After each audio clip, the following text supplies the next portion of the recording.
Hey everybody, look on the screen. We have an update in the Zion Foster case. Her cousin, Jaylin Brazier, has now been arrested. He's facing murder charges, and I believe there's no bond. Let's take a look at this clip, an update, and then we'll have part B, a separate video for the commentary. And here we go. 5 months after being paroled for lying to police about Zion Foster's disappearance, Jaylin Brazier is back in prison after being denied bond during today's arraignment. A murder charge in the case of 17-year-old Zion Foster came 1 year and 5 months after she was first reported missing.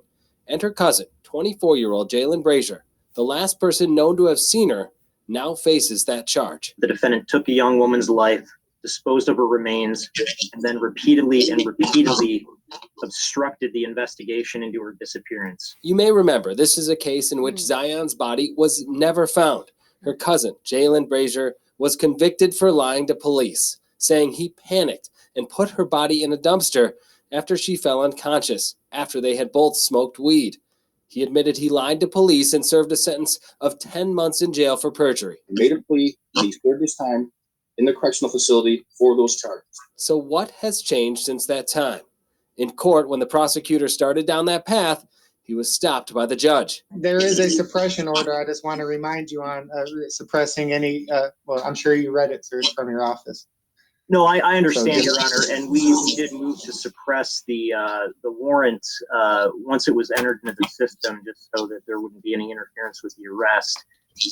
But I do feel that it also indicates suppression of the investigator's report, as well as the warrant information and witness list. But the defense attorney says even though he was just assigned this case, he finds it hard to believe enough has changed to warrant holding his client without a bond. This is at least the third time the prosecutor's office has tried to bring charges against my client for the disappearance and alleged murder of Zion Foster.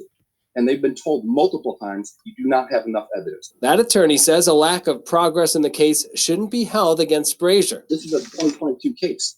You know what stopped this case? The Detroit police not doing their job, period.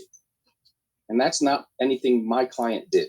the idea that the Detroit Police Department did not do their job is frankly offensive, given that it's been publicly reported in this case that officers of the Detroit Police Department risk their own health to dig and dig and dig through a landfill. Despite keeping the evidence in this case secret for now, the magistrate says he saw enough to hold the defendant without a bond. I've had the opportunity to review the investigator's report, and it is extremely concerning. Siding with the prosecutor, who says he could potentially try and run away. During the course of his parole, he has inquired with the Michigan Department of Corrections about relocating to the state of Nevada. He does not have the means to go anywhere. He just started a job a month ago. He lives with his family. He has a wife and 2 children here. He is not a flight risk at all. He doesn't have the means, and he doesn't have anything necessary to go anywhere, let alone out of the state of Michigan. So now Brazier will wait in custody at least until his next court appearance, which is scheduled for July 3rd. Reporting live in the studio tonight, Dave Spencer. Okay, everybody, you saw part A. Wow. Please stick around for part B, which you know will be the commentary.